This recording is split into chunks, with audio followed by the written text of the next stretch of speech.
thing been going on since like 2017 February. So a few years. Then I got 6 jingles now, 6 in all the way in. So yeah, we got a jingle that's on the. You ever seen the commercial? Yeah, I seen the commercial. Yeah, I seen the commercial. Yeah, the commercial crazy. He jumping out the whips and pulling up the billboards on the top. Yeah. So how that feel though, having the billboards up in the city? Because I feel like I get so excited when I see it. Like that's huge, especially for a black man because black men are targeted so much, and for you to make that much of an impact is like really huge. Right. So how does that make you feel? I mean, it feel real good because I've been grinding for a long time. So to just accomplish something of that magnitude, you know, it's amazing for real. But I'm still grinding like I haven't accomplished nothing. That's how you win. That's how you do That's it. the only way. Just like once you get somewhere, you just keep going. Keep going. And don't stop. Keep going. Yeah. So you have the 411 pain. You have music. So I mean, what's next for you? I mean, ultimately, I'm focused real hard on my artistry.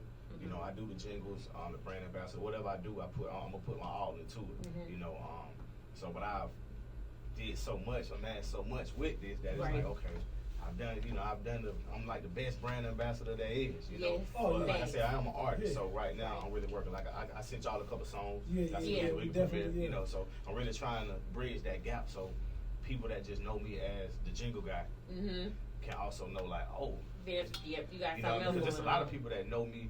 I've been out here for years. Like I just ran into such as DJ such and such. I've been my bro since like 02. Yeah.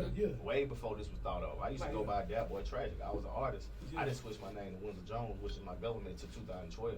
So it's a whole bunch of people in the city that know Dat Boy Tragic.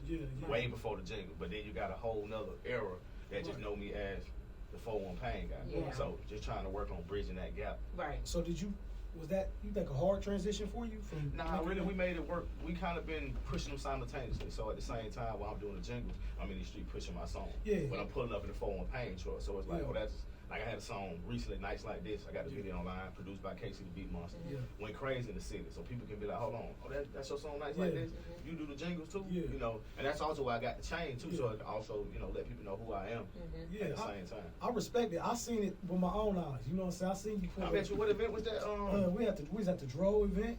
The Dro event. And then, you know, your office is right down. On the top. We on Peachtree, you know what I'm saying? So I mean, I pull up down there, just, you know. He hop out the phone. I said, look, that's the only way I know. If he wouldn't have probably hopped out the, you know, I said, that Windsor. I said, I just seen, Right. So he around. So he just not doing it. You gonna see him if you out and about. He doing his thing. So fast forward, you got these songs, man, with the music and it's heating up.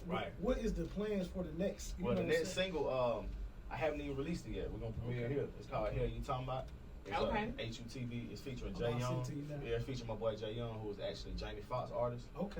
So this fresh out the press. I'm gonna premiere here. It ain't even available on digital platforms. We love exclusive. We got it first. We love exclusive. We got it first. So let me ask you this. Now, I've been living in Atlanta for 7 years now, and it's like Atlanta is like the black mecca. With you being born and raised here, how do you feel like how Atlanta has grown so much? I mean, everybody makes jokes. We fool. We don't need nobody else. This and the third. Like, did you ever think Atlanta would get to this point? I mean, there's a lot of money in the city now. So, you know, traffic is bad, but there's a lot of money circulating at the same time. Hold on, traffic bad, but the law officers, when them accidents come, they get. That work out, you know. And I ain't accident chasing, but accidents happen. So if you know, if it happens, you know who to call. But like, a lot of people don't know I worked in the film. I'm from the film industry, so I worked on movie sets for like 10 years. I left the film industry to do full time with 411 Pain. I worked crafting and props in the industry. And I started when it was slow, back in like 09. And then I was in it continuously up until like 2018 when it had that big boost of movies. So I went from working on a set maybe 1 or 2 months, off for a couple months, to constant work to where I was able to eat and work my movie.